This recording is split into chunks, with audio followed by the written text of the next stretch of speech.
Selamat pagi, Pak C. Ebene. Kembali pada hari ini kita akan membahas tentang perangkat keras pada komputer. Nah, kali ini kita akan membahas tentang perangkat keras penyimpanan atau storage, kemudian perangkat keras keluaran atau output, dan yang ketiga adalah perangkat keras tambahan atau yang biasa disebut peripheral. Mari kita mulai.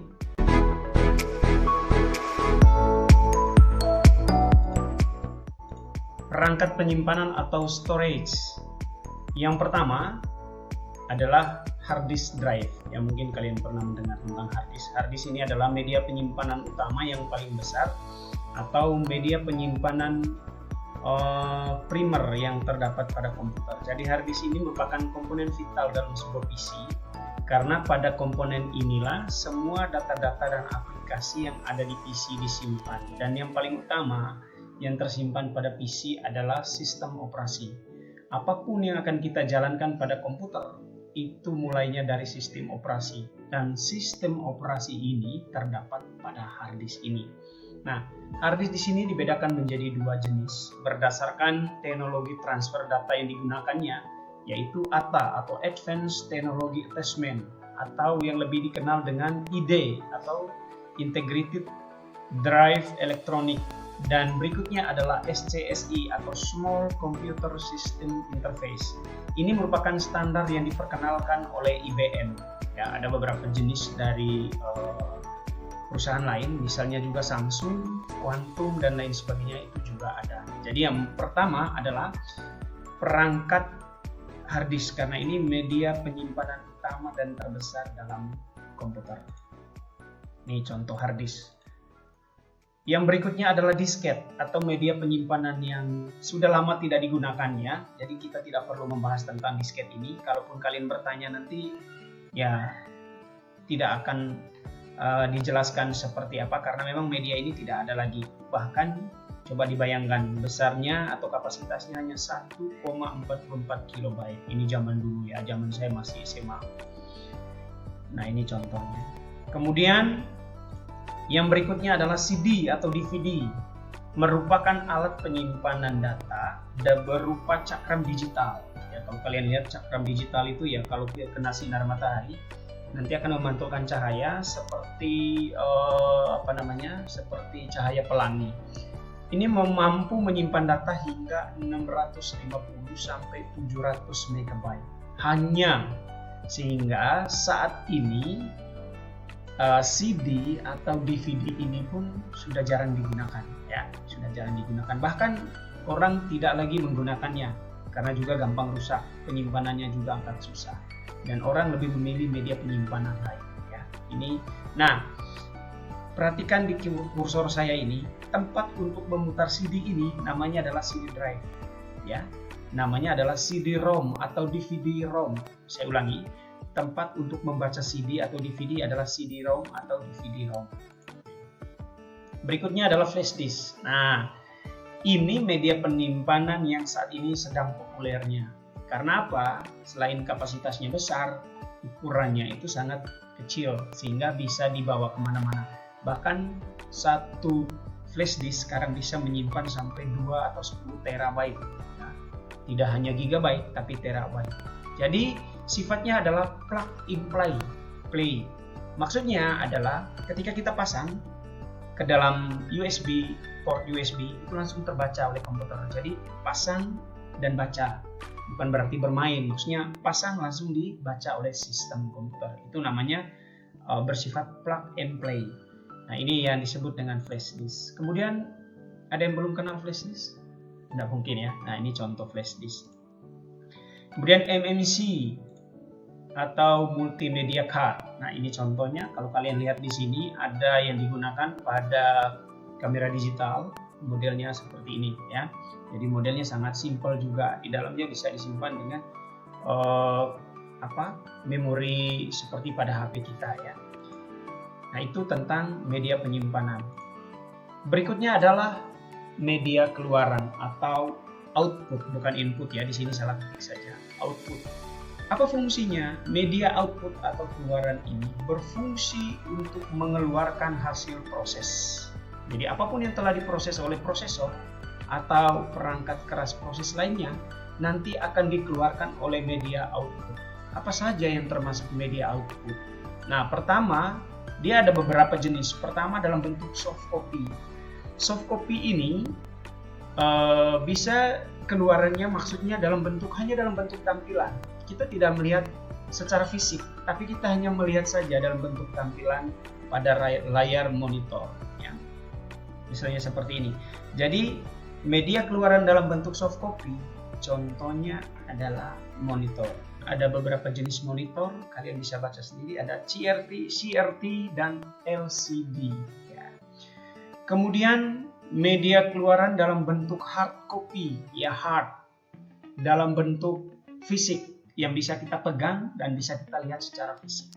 Nah, keluaran dalam bentuk cetakan pada kertas yang bisa kita sentuh dengan tangan melalui printer.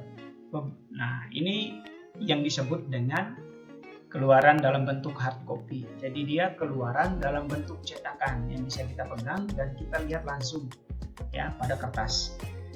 Nah, itu keluaran yang dilakukan oleh perangkat keras yang disebut dengan printer, ya, disebut dengan printer. Nah, ada beberapa jenis printer.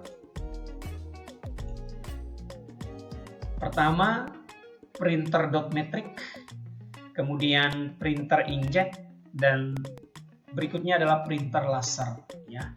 Nanti ini adalah tugas kalian menjelaskan apa perbedaan monitor CRT dan LCD. Kemudian apa perbedaan dari printer dot matrix, printer inkjet, dan printer laser? Ya, ada satu lagi sebenarnya, printer thermal. Tinggal kalian bedakan nanti apa kelebihan dan kelemahannya masing-masing dari keluaran dalam bentuk hard copy ini. Kemudian yang berikut keluaran dalam bentuk suara. Nah, ini keluarannya dalam bentuk suara. Maksudnya alat yang untuk mengeluarkan suara itu dia adalah speaker. Nah, ini speaker. Kan? Tahu speaker kan? Jadi ketika kita membunyikan sebuah lagu pada komputer kita atau pada laptop kita atau pada media kita seperti HP, dia akan mengeluarkan suara dan alatnya adalah speaker. Ya. Kemudian ada plotter. Nah, plotter ini menyerupai printer, tetapi dalam hal pencetakan digunakan khusus untuk mencetak dalam ukuran besar seperti baliho atau iklan. Nah, kalau kalian lihat ada iklan-iklan yang banyak di pinggir jalan, itu dicetak oleh alat yang namanya plotter. Karena kalau menggunakan printer itu tidak bisa, printer yang kalian bisa lihat sehari-hari misalnya di lab atau di rumah. Nah, itu tidak seperti itu. Sorry ya, akan agak mengganggu dengan orang sholat ya.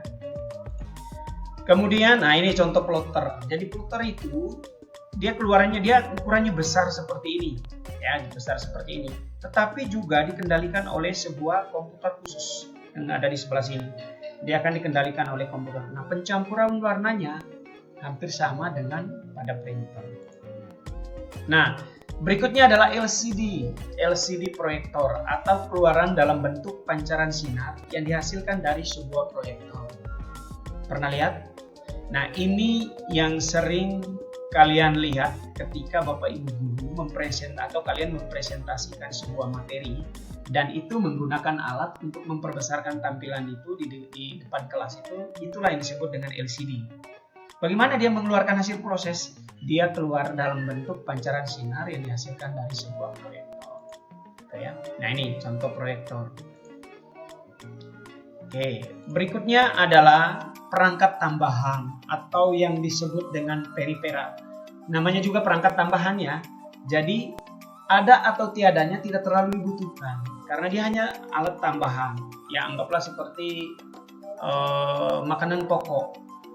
Ada atau tidak ada susu, yang penting ada nasi, sayur, lauk pauk, ya. Yang penting itu. Buah-buahan, ya kalau ada kita makan. Sama dengan komputer. Yang paling penting adalah alat input, proses, storage, dan output. Alat tambahan yang disebut dengan peripheral, ya itu tidak terlalu penting, namun kadang sekarang dibutuhkan. Ya, contohnya apa saja? Yang pertama adalah modem. Nah, apalagi sekarang zaman pandemi COVID-19 untuk belajar daring. Di beberapa instansi untuk melakukan webinar atau yang dinamakan dengan Zoom meeting, orang pasti membutuhkan modem untuk menghubungkan internet dari satu komputer ke komputer yang lain. Nah, apa itu modem? Modem merupakan alat untuk mengubah data analog menjadi data digital atau sebaliknya, digunakan khusus untuk koneksi internet, ya. Jadi kalau kalian tahu modem, kalau di rumah kalian ada yang namanya IndiHome. Nah, itu juga modem untuk menghubungkan kita ke internet. Itu tambahan. Ini contoh modem. Berikutnya adalah TV Tuner. Nah, TV Tuner ini gunanya untuk apa? Nah, kalau kalian punya PC di rumah atau komputer seperti di lab di rumah, itu gunanya adalah bisa juga digunakan monitornya untuk menonton TV. Tapi caranya adalah dengan menambahkan alat yang dinamakan dengan TV Tuner di PC-nya. Sehingga kita memfungsikan atau menggunakan monitor selain untuk bekerja, juga untuk menonton TV, ya, itu gunanya. Nah, ini alatnya. Nah, sekarang juga sudah kurang digunakan, ya. Karena sekarang kalau sudah ada IndiHome, orang bisa nonton langsung TV di Smart TV. Ya, yang ada Smart TV bisa langsung nonton YouTube malah di situ, ya. Nah, itu alat keluaran. Nah, selesai materi kita, ya. Selesai materi kita tentang perangkat keras komputer. Jika ada pertanyaan, nanti silakan bergabung ke forum di GCR. Dan ingat, selesai materi kita ini artinya pertemuan berikutnya saya akan memberikan ulangan harian melalui GCR oleh Google Form. Jadi siap-siap saja, saya akan buat soal dan silakan kalian nanti mengerjakannya di Google Form melalui HP kalian masing-masing. Oke, itu saja yang dapat saya sampaikan tentang perangkat keras. Jika ada pertanyaan, kita lanjutkan di GCR. Terima kasih sudah bergabung di channel saya. Selamat pagi menjelang siang. Pace e bene.